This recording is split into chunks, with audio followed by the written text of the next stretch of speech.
Tomb Raider started as a gaming series in the early 2000s, and Lara Croft rose from a young girl to become a legend by herself, an adventurer and a discoverer. Tomb Raider the game has always moved the hearts of a lot of people and captured the dreams of thousands. But that was a long time back, and now Crystal Dynamics and Square Enix have successfully revamped the Tomb Raider series for the modern day audience with games like Tomb Raider that released in 2013, the first game, Rise of the Tomb Raider that released in 2015, and Shadow of the Tomb Raider which released in 2018, although this one was developed by Eidos Montreal. This is a review of Tomb Raider, the first game, played in November of 2021, and so the goal here is to check whether the game is playable and how does it hold up at the end of 2021. Hey, what is happening guys, this is Orka from Orka's Gaming Corner, and this is my review of Tomb Raider. Tomb Raider is set in an island far away in Japan in the ruins of the ancient kingdom of Yamatai. The locality and settings of the games at first sight draws you in with beautiful lush vegetations and craggy rock ledges to the fierce sea of Japan and the unforgiving ruins of Yamatai. All of this add up and make the game really stand out even amongst all the modern games. To simply put it, visually the game still holds up pretty well for a last generation game, though there are a few major issues here, the obvious one being textures. Even though the characters look pretty decent for a 2013 game, especially Lara herself looks fine, the overall textures of the rest of the world look quite dated. The other issue is performance. The game will run well on most modern day GPUs, but there are some hiccups in performance, especially in closed indoor areas, and this must be an inherent issue with the engine as it drops to mid 40s even on an RTX 2070 Super. Everywhere else it is mostly 60 FPS at 4K. So graphics I think is still fine. Okay, now back onto the game. The island, once filled with rich culture and heritage of the Yamatai kingdom, now lies in complete ruins and is inhabited by a cultist group. The locals are not at all welcoming towards Lara and the endurance crew, or for the same reason any outsiders to the island. The main storyline is absolutely fantastic. Lara Croft in the beginning is more of a scholar, and later on as the story progresses, you will truly love how Lara transforms into this hardened survivor. The rest of the characters in the game are okay and they have their own point of view of the situation they are in. But you get the best sections of the lore and plot when you stitch up the stories of all the other visitors that have come to this island and slowly come to unravel their experiences, like for example the Imperial Chinese ambassador's visit to the island and his experience, and many more.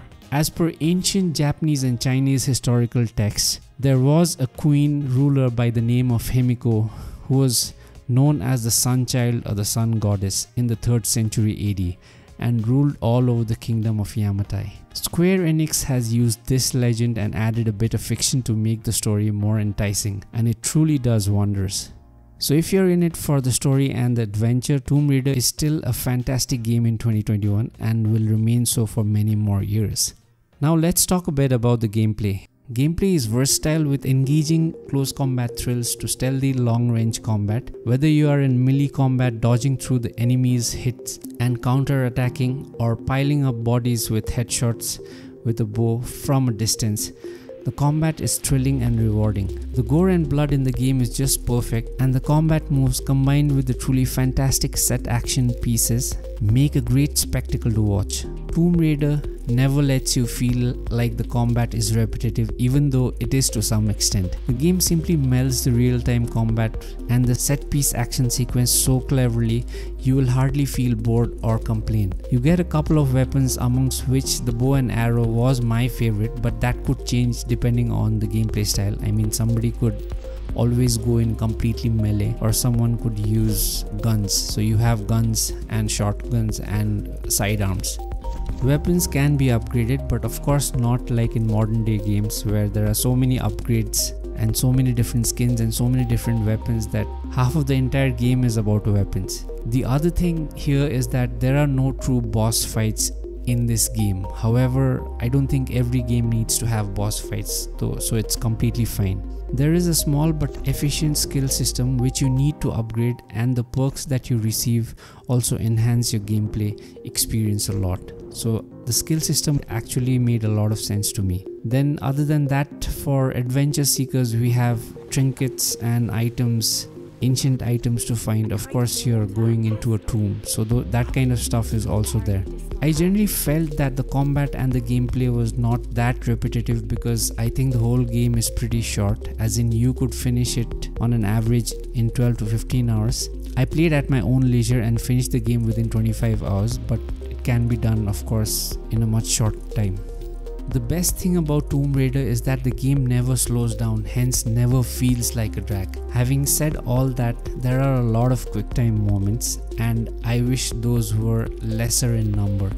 But I could be feeling this way because we don't have any more QuickTime moments in the modern day games. And also another thing is that the combat can get a bit clunky at times.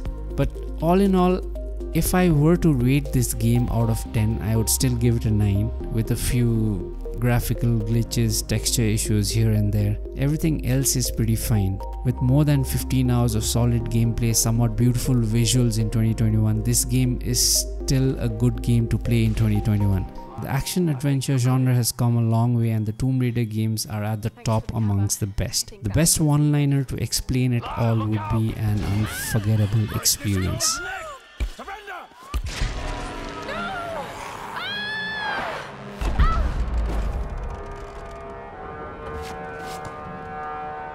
They went over. Is she dead? I don't know. I can't see. Take cover. There she is. Laura, there's too many of them. Get out of there.